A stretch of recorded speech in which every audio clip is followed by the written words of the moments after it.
Okay, magandang gabi po sa bawat isa sa atin. Pasensya po at medyo natagalan tayo dahil lakas talaga ng ulan. Tayo po ay manalangin muna at hilingin po natin ang tulong ng ating Panginoon sa ating pag-uumpisa ng pag-aaral ng Kanyang salita. Let's pray. Salamat o Diyos dahil sa kabila ng maulan na panahon ay dinala ninyo kami sa lugar na ito upang manalangin at upang mag-aral ng inyong salita. Sa oras na ito, ang pagkilos ng banal na Espiritu sa puso at isipan namin ang aming hinihiling. At nawa ay tumagos ito sa aming isipan at aming puso, aming kaluluwa at ipamuhay namin ito. Tulungan niyo rin ang inyong lingkod. In Jesus' name we pray. Amen. Galatians chapter 2 verse 20 once again. Last time ay inaral po natin ang Christ-centeredness or being a Christ-centered church. That is really our distinctive. Hindi po ang program po natin ang hina-highlight sa ating pagtitipon. Ang hina-highlight po natin sa ating pagtitipon ay ating Panginoong Hesukristo. Hindi nga personalidad ang ating hina-highlight sa ating pagtitipon, kundi ang ating Panginoong Hesukristo. Galatians chapter 2 verse 20. Ang sabi po dito, ako'y ipinakong kasama ni Kristo at hindi na ako ang nabubuhay, kundi si Kristo ang nabubuhay sa akin. At ang buhay na ikinabubuhay ko ngayon sa laman ay ikinabubuhay ko mamamagitan ng pananampalataya sa anak ng sa akin ay nagmahal at nagbigay ng kaniyang sarili dahil sa akin. So as a brief review po mga kapatid, ano bang ibig sabihin ng Christ-centered? Ito po ang pinaka-core ng ating existence bilang mga tao dito sa mundo. Nilikha tayo ng Diyos hindi upang maging self-centered. Nilikha tayo ng Diyos upang maging God-centered, upang magkaroon ng ugnayan sa Kanya. Ang tawag po noon is theocentric. Nilikha tayo ng Diyos upang ang kahulugan po ng ating buhay ay nasa Kanya lamang. Ang pinaka-purpose ng tao is to glorify God and enjoy Him forever. Tinalakay natin ito last Wednesday. To glorify God means i-display natin ang Kanyang excellence sa ating buhay.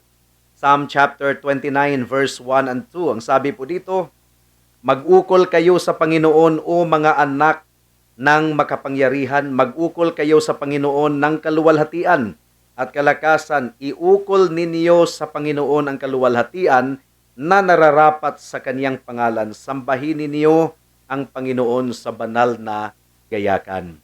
So this is really the reason for our existence, to glorify God and to enjoy Him forever. To enjoy means ang ating pinakamataas na pleasure or kagalakan ay nasa ating Panginoon lamang. What is idolatry?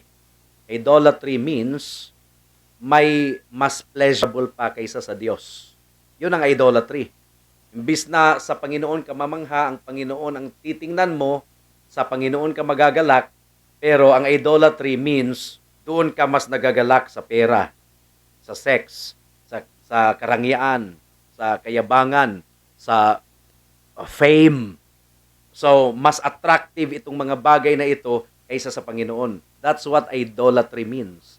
And that is why idolatry is abominable in the sight of God, and no idolater shall inherit the kingdom of God.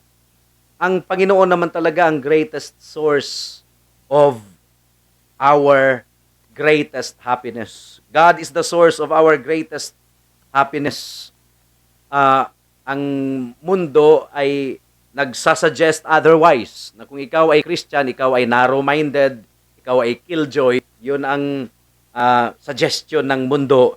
Pero sa totoo lang, to know God and to obey His will and to live according to His will, that is the most beautiful life in the world. Sapagkat hindi tayo ipapahamak ng Diyos. Ipinapahamak tayo ng mga bagay dito sa mundo kung sinasamba natin ang mga ito. Now, yun ang pagkalikha ng Panginoon sa atin, that we will really be God-centered. Pero noong nahulog ang tao sa kasalanan, ano nang nangyari sa atin? Ang tao ay naging self-centered. Ang tawag ng mga psychologist noon ay egocentric. Egocentric, 'di ba? Nakatuon sa sarili. Ang pinaka-desire na natin ay upang i-satisfy ang craving ng ating laman, to please ourselves. Ang meaning ng ating existence ay upang matupad ang ating desire. 'Di ba? Merong nagsasabing YOLO, ibig sabihin you only live once. And that is why enjoy. And that is why follow your dreams. 'Di ba? Tayo, kung sasabihin natin YOLO, you only live once. And that is why do not squander your life. Live your life for God. To get to know God and enjoy Him forever. Yun ang Christian response. Pero ang worldly response is you only live once and therefore follow your dreams, enjoy, don't mind what other people are thinking as long as you enjoy what you are doing. So the pleasure of self is the greatest aim of all.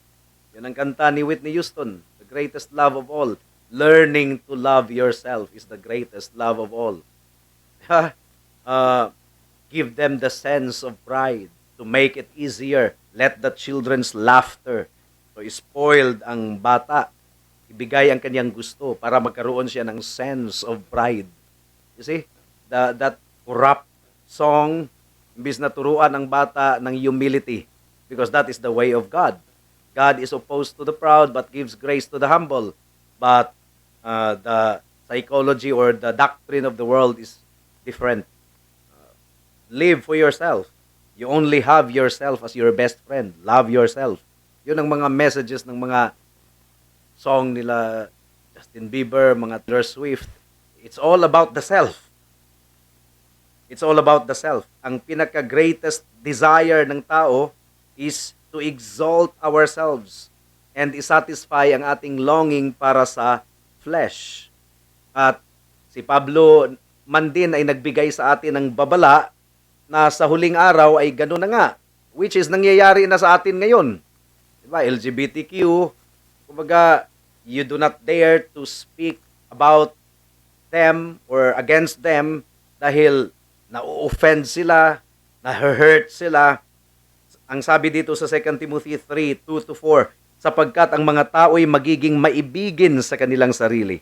Maibigin sa salapi, mayayabang, mga mapagmalaki, mapanlait, suwail sa mga magulang, mga walang utang na loob, walang kabanalan, walang katutubong pag-ibig, mga walang habag, mga mapanirang puri, mga walang pagpipigil sa sarili, mababangis, mga hindi maibigin sa mabuti, mga taksil, matitigas ang ulo, mga palalo, mga maibigin sa kalayawan sa halip na maibigin sa Diyos.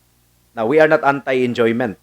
But if the driving force of our lives is enjoyment above all else, imbis na to glorify God, your enjoyment has become your idol. Ang fallen condition ng tao is that tayo na ang naging sentro ng universo. We spend our life seeking to use creation to satisfy our desires. Imbis na gamitin natin ang lahat ng meron tayo para sa kaluwalhatian ng Diyos, we are using creation to satisfy our desires. And ang rason kung bakit walang kontento, walang pagkakontento sa mundong ito is that ang ating motive is to satisfy the flesh. You just have to read the book of Ecclesiastes. Diba si Solomon, ang daming pera, ang daming mga babae, ang daming entertainment. Meron siyang mga private entertainers, yung performer talaga sa kanyang harapan. Ginawa na niya yun. Bumili siya ng maraming mga bahay, lupa, pero walang contentment. Yun ang dinescribe ni Solomon sa kanyang buhay if you will read the book of Ecclesiastes. Now, nabago ang lahat ng iyan nung tayo ay nakakilala sa ating Panginoon. Ang ating iglesia, imbis na ang nakasentro sa tao, kasi kung nakasentro sa tao ang iglesia, ay yun ang magdidikta sa lahat ng ating desisyon sa church. Ay gandahan natin ang music para ma-enjoy ang lahat. So, ano ba ang motive niyan? To still satisfy the craving of the flesh. Hanggang ngayon, hymnal pa rin kayo. Hymnal pa rin kayo hanggang ngayon. Napag-iwanan na kayo. dapat i-align ninyo sa uso ngayon, sa generation ngayon kasi mabuboard ang mga kabataan. So, para kanino ang desisyon nila? For people, not for God. Tayo naman ay wala tayong specific na sa kahusayan, siyempre ang mga old hymns dahil metrical, doctrinal, whether old hymn or modern hymn, ang importante ay merong kaayusan ang lahat. Hindi aagawin ng music, hindi aagawin ng kung ano-ano ang papuri sa Panginoon. So, mabago na talaga ang focus, no? Yun ang distinctive talaga ng Herald of Grace. Yun ang distinctive ng maraming mga Christ-centered churches dito sa mundo. Yun ang distinctive ng gawain sa Davao, gawain dito sa Bella Vista, gawain sa Cebu, sa Iligan. Yun ang distinctive na if ever the Lord will establish Davao or Bella Vista or Cebu as a full-fledged church, let this distinctive remain.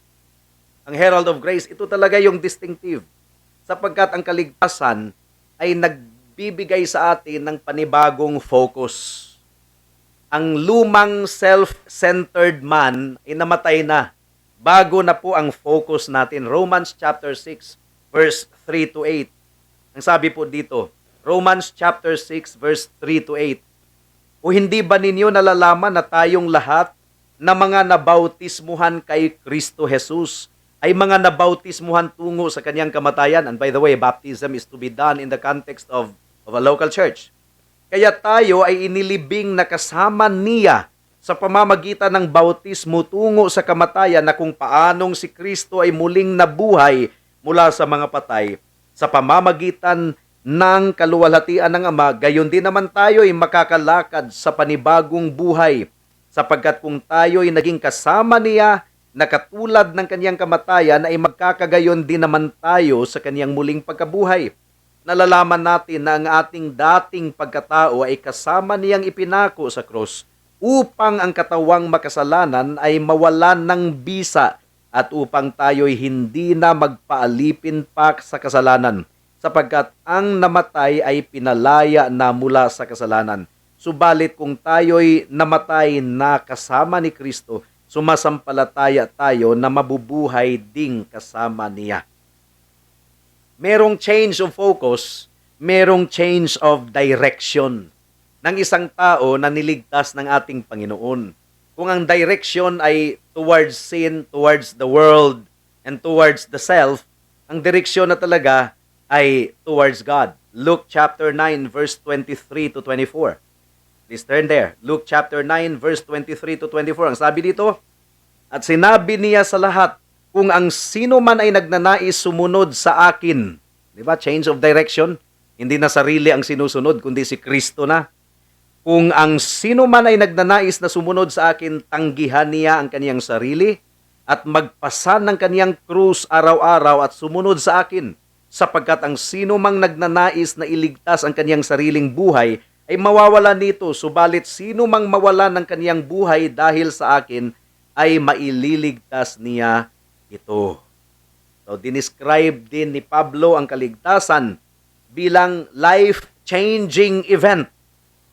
As if tayo ay isinilang muli, nilikhang muli, recreated. 2 Corinthians 5:17. Kaya't kung ang sino man ay na kay Kristo, siya ay bagong nilalang. Ang mga lumang bagay ay lumipas na. Tingnan ninyo, ang lahat ay naging bago. So, nabago tayo from a self-centered people to being Christ-centered. Ito talaga yung heart of the New Testament. The entire Bible actually. This is the heart of the entire Bible. The centrality of Christ. Ang iglesia po ay itinayo kay Kristo. Ang ating Panginoon po ang cornerstone, ang batong panulok. Ephesians chapter 2 verse 19 to 21. Ephesians chapter 2 verse 19 to 21. Kaya nga, hindi na kayo mga dayuhan at banyaga, kundi kayo'y mga kapwa mamamayan ng mga banal at mga kaanib ng sambahayan ng Diyos, na itinayo sa saligang inilagay ng mga apostol at ng mga propeta, na si Kristo Jesus ang batong panulok na gaya na sa kanya ang buong gusali ay nakalapat na mabuti at lumalaki tungo sa pagiging isang banal na templo sa Panginoon. Walang church na walang hamon na kinakaharap from time to time. Totoo ba? Hindi. Walang church na walang hamon. Lahat ng church ay merong hamon na kinakaharap. Whether hamon na financial, di ba? To meet the needs of the ministry, or hamon na relational. Merong mga magkakapatid na nagkakatampuhan, hindi nagkakaunawaan, or maaring hamon sa leadership. Kasi may nasasaktan din sa pastor, lalong-lalo na pakiramdam niya ay siya ang pinatamaan ni pastor. Usually, ang mga pastor naman ay hindi naman alam kung ano ang kalagayan ng members. Basta ipinapangaral lang ang salita ng Diyos. Kung nasapol kayo sa salita ng Panginoon, idilita yan ng Panginoon, hindi yan si pastor. Diba?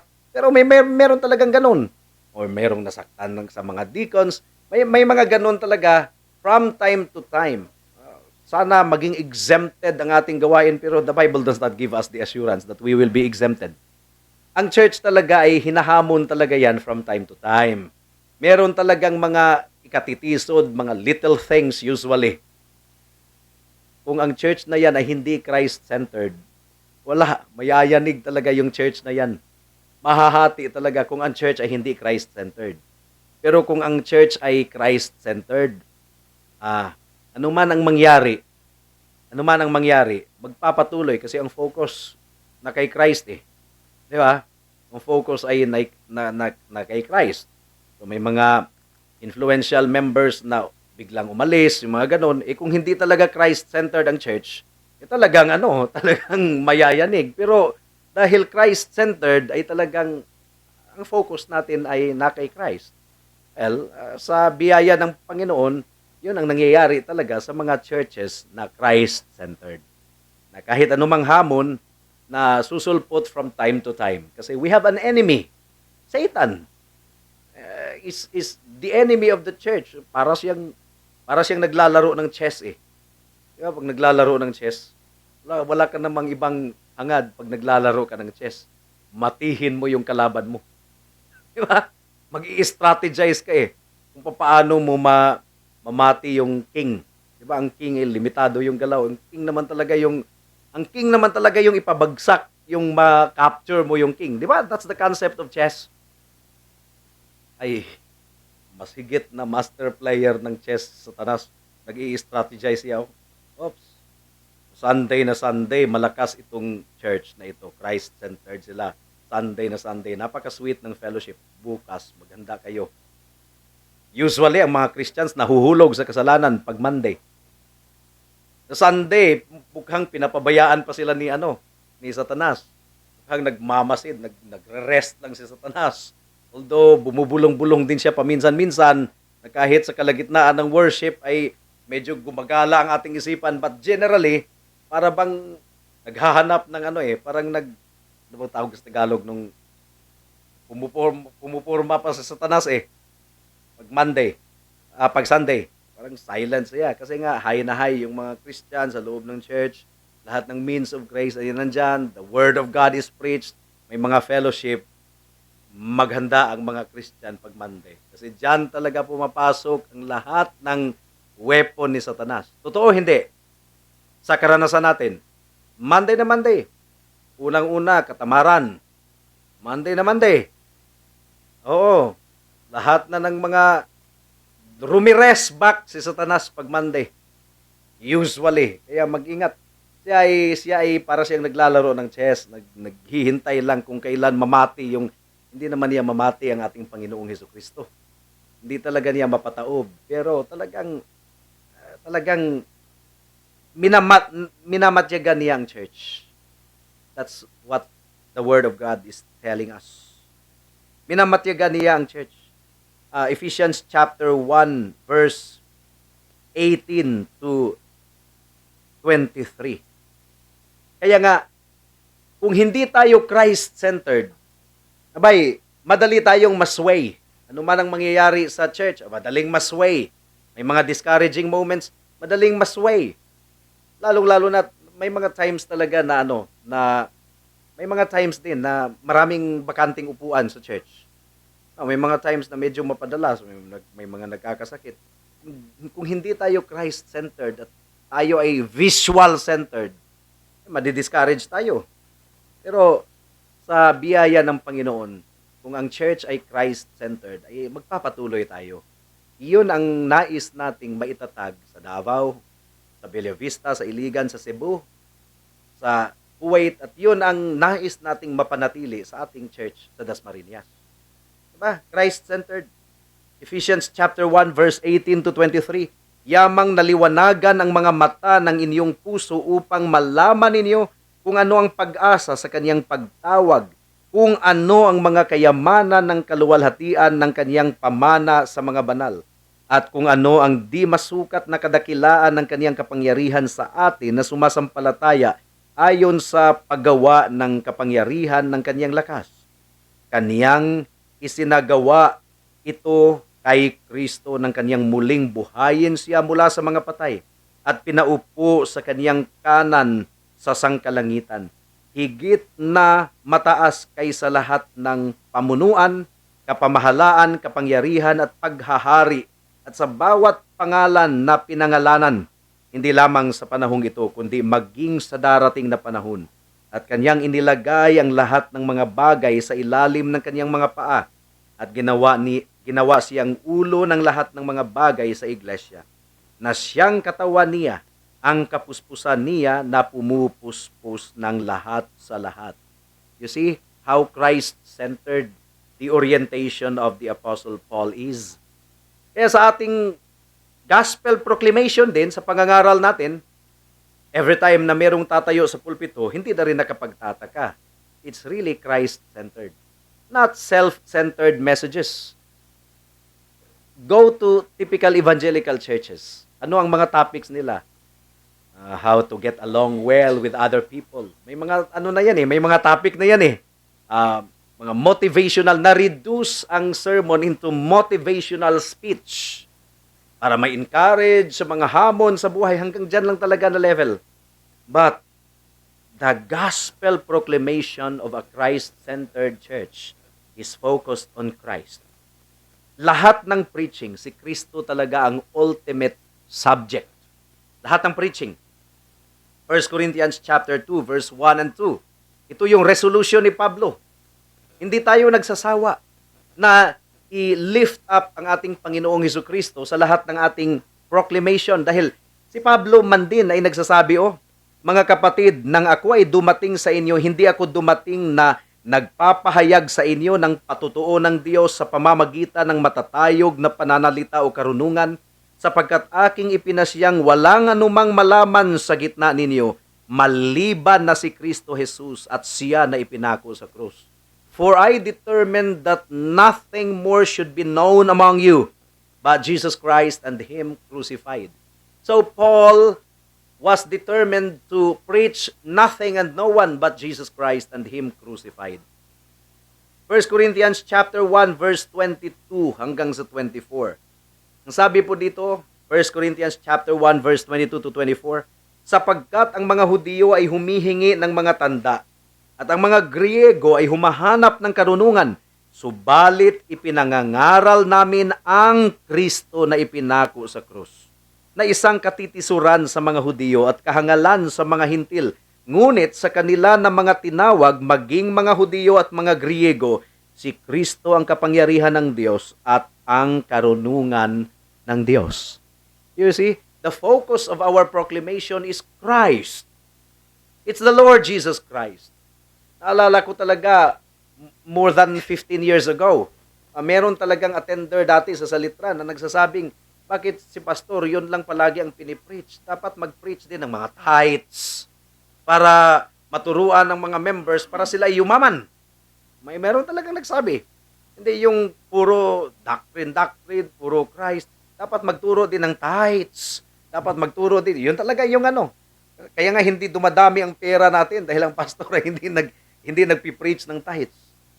Ay, syempre, kung ini-introduce mo pa yung Reformation, kabago-bago pa lang natin sa Salitran at that time, kung i-introduce talaga yung Reformation, hindi mo yan Hindi mo yan siya unnecessarily nang makipagdebate ka. Ang nasa isipan ko at that time ay, let's see, kung papaano kumilos ang salita ng Panginoon sa gawaing ito. At kumilos ang salita ng Panginoon. Di ba? At nakita natin ang bunga, maging ngayon man din, 15 years, more than 15 years after. So, we determined to preach nothing and no one but Jesus Christ alone and Him crucified. Yun po ang distinctive talaga ng Herald of Grace. At hindi lang naman Herald of Grace ang merong ganoong distinctive, no? Lahat ng Bible-centered, gospel-centered, Christ-centered churches all over the world na nakaunawa talaga ng centrality of Christ ay merong ganoong distinctive. At sila yung mga churches na anuman ang mga hamon at pagsubok na dumarating sa buhay, hindi matitinag sapagkat ang lahat ay nakafocus sa ating Panginoong Jesucristo. Christ-centered and gospel-centered. That is the only key. That is the secret to withstanding the different trials and challenges in the ministry. Focus on the gospel, focus on being Christ-centered. We will really be safe kung ganun ang focus ng ating ministry. At once na ang ministry ay na-focus na sa ibang bagay, diyan na po ang umpisa ng pagkadelikado. Diyan na ang umpisa ng pagkadelikado. Wala pong ministry na paraiso, 100% na paraiso. Sa langit lang yun, sa pagbalik na ng Panginoon, mangyayari yun. But as long as nandito tayo sa lupa, mga makasalanan na niligtas sa pamamagitan ng biyaya at tinipon bilang isang iglesia, we are saved by grace, but we are still sinners saved by grace. Nakuha po natin, sinners saved by grace. So, ilang member na ba ang Herald of Grace ngayon? More than 70. Meaning to say, more than 70 na mga makasalanan na niligtas ng Diyos. Pero meron pang mga remaining sins ang lahat ng mga yan. Meron pang natitirang kasalanan. Kaya nga nangyayari yung Judea and Syntyche. Narinig niyo si Judea and Syntyche? Talagang binanggit ni Pablo sa Bible na magkasundo si Judea at Syntyche, parehong manggagawa, parehong active member ng church, pero may mga bagay na hindi sila nagkakasundo. Kinula out ni Pablo, and I believe na these are all written for our instruction. Pag bumalik na ang Panginoon at magkikita tayo ni Judea and Syntyche, ewan ko lang kung mapag-usapan pa doon. Sabihin siguro natin, Judea, Syntyche, ano bang hindi napagkasunduan yung dalawa? Na starring talaga kayo sa sa liham ni Pablo. Tingnan natin, kung meron pa tayong pagkakataon na mag-discuss doon, sa palagay ko, wala na eh. Wala na.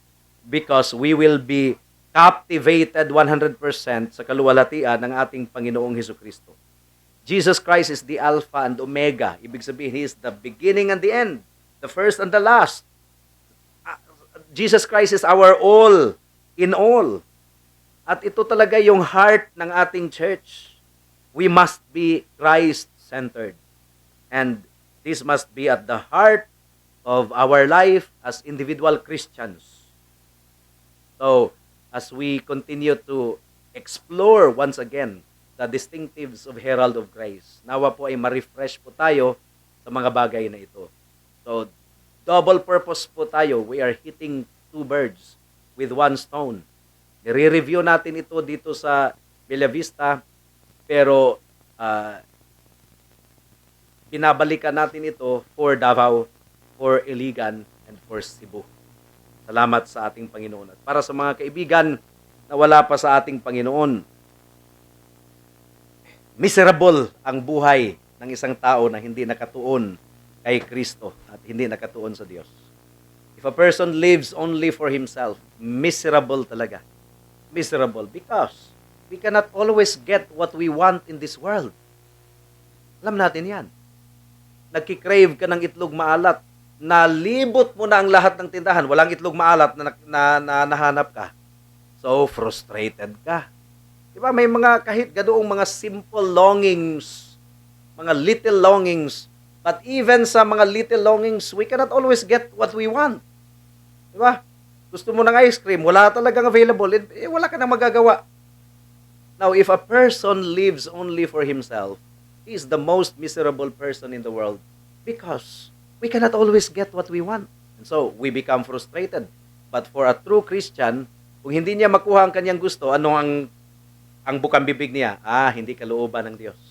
Whatever God ordains is right. Purihin ang ating Panginoon. Di ba? Mapayapa, mapanatag ang ating kalooban.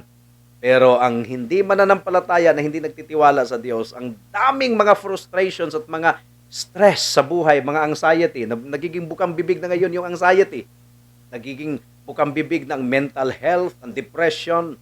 Pero sa totoo lang, merong selfish craving na hindi natupad, kaya na-depressed daw. It's all about the self. Miserable. And if we live only for the self and not for God, the Bible tells us clearly that you are an idolater and no idolater shall inherit the kingdom of God. Change your direction, and that means repent of your sin. Ibig sabihin, baguhin ang direksyon at lumapit kay Kristo. Magtiwala lamang kay Kristo bilang Diyos at tagapagligtas. Magsisi sa kasalanan at manampalataya sa biyaya ng kaligtasan na kay Kristo lamang. Now, gawin mo ito ngayon, baka bukas ay huli na ang lahat. Tayo po ay manalangin. O aming Panginoon, salamat sa mensahe ninyo sa gabing ito. At naway maraming mga kapatiran at mga gawain ang makabenepisyo nito. At naway mangusap ito, gamitin ninyo para sa mga wala pa kay Kristo.